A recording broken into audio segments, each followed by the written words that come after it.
Magandang araw Pilipinas, welcome to CNS Vlogs PH. Magandang umaga at magandang hapon sa inyong lahat, saan mang sulok ng mundo. Shoutout muna sa mga kaibigan natin na nag-YouTube at shoutout din sa aming Team Alliance. Ayan. Sa mga nag-subscribe sa akin, maraming salamat. At sa mga bago kong viewers, welcome po sa aking channel. Paki-subscribe at pindutin na rin ang notification bell para updated kayo sa mga susunod kong video. Ayan. Ipapakita ko sa inyo kung paano magkudkod ng nyog. Yung sinasabi nga na traditional na pagkudkod ng nyog. Eto na, umpisa na natin.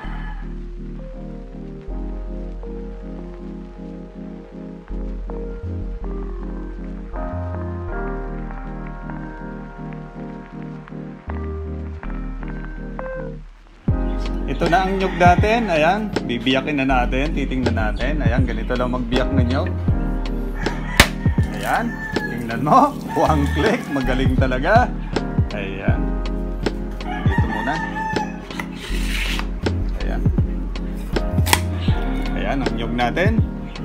Ayan, ipapakita ko sa inyo kung paano ito kudkurin.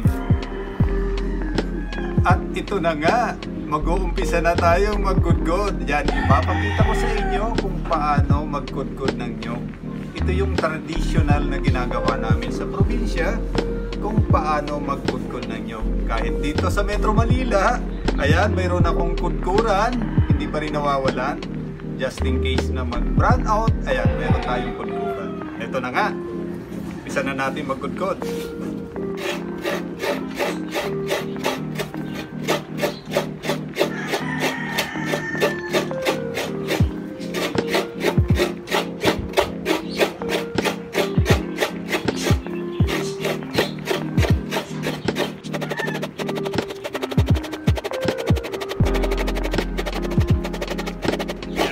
Tama, mamaya meron tayong gagataan.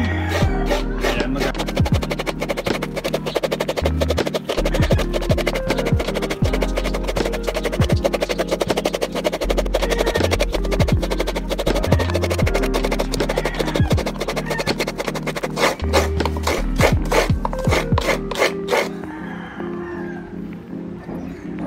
ayan, natapos na natin yung kalahati.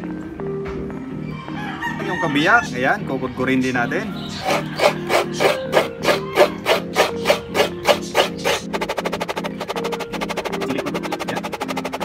Ayan, hindi nyo na itatanong mga idol. Ayan yung kultura na ito. Mana ko pa ito sa lola ng aking lola. Ayan, tingnan mo naman. Ayan, ito na.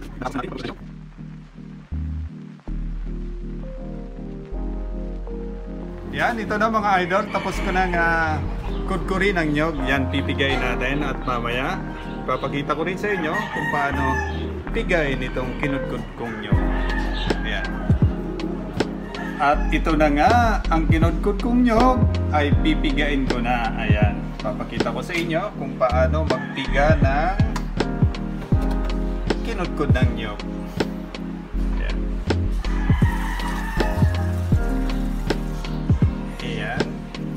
Natin tubig, 2 baso.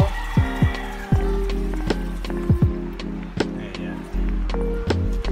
Ganyan lang. Tapos pipigahin natin. Ayan, mano-mano.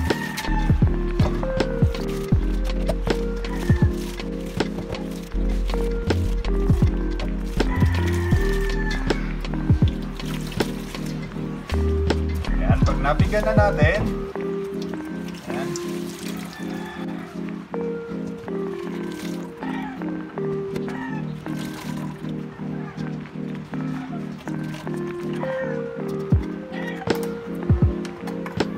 ito na, gagamit na tayong salaan. Ayan, para hindi sumama yung sapat. Ayan, ito yung aking unang piga. Ayan, 2 beses natin pipigaan. Ayan.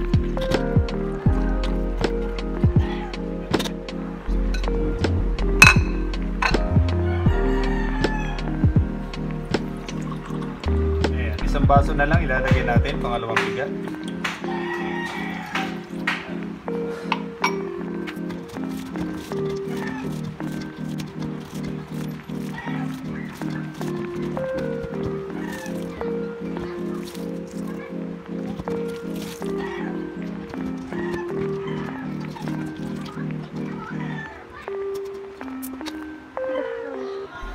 At ito na nga yung pangalawang gata, yan isasali natin dito sa kaldero. At abangan nyo sa susunod kong video, ipapakita ko rin sa inyo kung paano magluto ng ginataang saging. Ayan, kung tawagin sa amin sa Bicol, pinakro. Ayan, abangan nyo ang aking susunod na video kung paano magluto ng ginataang saging. Ayan. Muli, stay safe, stay home. God bless. Diyos mabalos.